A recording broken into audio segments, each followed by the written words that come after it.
ഈ ഇരിക്കുന്ന ചേട്ടൻ കണ്ട തമിഴ്നാട്ടിലുള്ളതാണ്. ആ ചേട്ടൻ്റെ മകളെ തപ്പി തൃശ്ശൂരിലേക്ക് പോയാണ്. ഒരു 6 മാസം മുമ്പ് ഒരുത്തവൻ്റെ കൂടെ ഇറങ്ങിപ്പോയതാണെന്നാണ് ആ ചേട്ടൻ പറയുന്നത്. അവൻ ഫ്രോഡാണെന്നാണ് ചേട്ടൻ ഇപ്പോൾ അറിഞ്ഞിട്ട് മകളെ തപ്പി തമിഴ്നാട്ടിൽ നിന്ന് തൃശ്ശൂർ വരെ ഒറ്റയ്ക്ക് പോവാണ്. തമിഴ്നാട് പോലീസിന് പരാതിയും കാര്യങ്ങളൊക്കെ കൊടുത്തിട്ട് ഒരു നടപടിയില്ലെന്നാണ് ചേട്ടൻ പറയുന്നത്. ഇവിടെ നിന്ന് മകളെ തപ്പി ഒറ്റയ്ക്ക് തൃശ്ശൂർ വരെ പോവുകയാണ്. അവനൊരു ഫ്രോഡാണെന്നാണ് ചേട്ടൻ പറയുന്നത്. രാജേഷ് എന്നാണ് പേര്. 38 വയസ്സുണ്ടെന്നാണ് ചോദിച്ചപ്പോൾ അറിയാൻ കഴിഞ്ഞത്.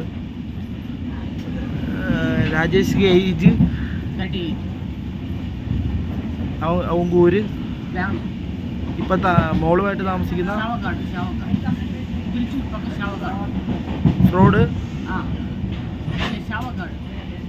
അല്ല. ഇപ്പം എത്ര മാരേജ്? 3ാമത് മോള്. ഇപ്പം എത്ര മാസമായി പോയിട്ട്? 6 മാസമായി. ഇപ്പോൾ ഒറ്റക്ക് തിരക്കി പോവാണോ? ഒറ്റക്ക് തൃശ്ശൂരിലേക്ക് പോവല്ലേ മോളെ തപ്പി? പോലീസിക്ക് കംപ്ലൈൻറ്റ് കൊടുത്തില്ലേ? പോലീസ് നടപടിയൊന്നും? അവിടെ ഒറ്റക്ക് മോൾക്ക് വേണ്ടി. തമിഴ്നാട്ടുകാരും മനുഷ്യരാണ്, അതാണ്. അതിനെപ്പറ്റി എന്താണ് പറയാനുള്ളത്? നിങ്ങൾക്കും മോളെ തിരിച്ചു കിട്ടണം, തിരിച്ചു കൂപ്പിട്ട് കൊണ്ടുപോകണം. അപ്പം അവനാ നടപടിയൊന്നും ആയിട്ടില്ല. ഒറ്റക്കല്ലേ ഇപ്പോൾ പോണത് തമിഴ്നാട്ടിൽ നിന്ന്? അപ്പോൾ നിങ്ങളെല്ലാം ഇതൊന്ന് കാണുക. കാരണം തമിഴ്നാട്ടിൽ നിന്ന് തൃശ്ശൂർ ഒറ്റയ്ക്ക് പോകണം ഒരു മകളെ കാണാൻ വേണ്ടി. അത് നിങ്ങളൊന്ന് ഇതെനിക്ക് എടുക്കണ വേണ്ടതെന്നൊരു സംശയമുണ്ട്. കാരണം നാളെ നിങ്ങൾ തന്നെ തെറി പറയും, ഇതൊക്കെ വിറ്റ് കാശാക്കുന്നു എന്നൊക്കെ പറയും. പക്ഷേ അതല്ല. പുള്ളി ഇങ്ങനെ ഞാൻ സംസാരിച്ചുകൊണ്ടിരിക്കുമായിരുന്നു. ഞാൻ ആലപ്പുഴക്ക് പോയിക്കൊണ്ടിരിക്കുവാണ്.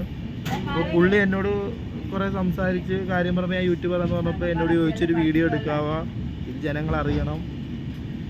അവൻക്ക് ഊരങ്ക് രാജേഷ്ക്ക് ഇപ്പം മോളുമായിട്ട് തൃശ്ശൂർക്ക്.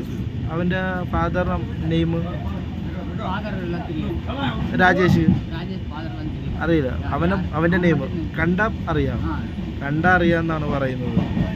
ഇവിടെ എന്ന് പറഞ്ഞ പുള്ളി ഇപ്പോൾ ഈ തൃശ്ശൂർ ഈ സ്റ്റേഷനിൽ ഇറങ്ങിയിട്ടുണ്ട്. ഇതുള്ളതാണോ കള്ളമാണോ എന്നൊന്നും എനിക്കറിയത്തില്ല.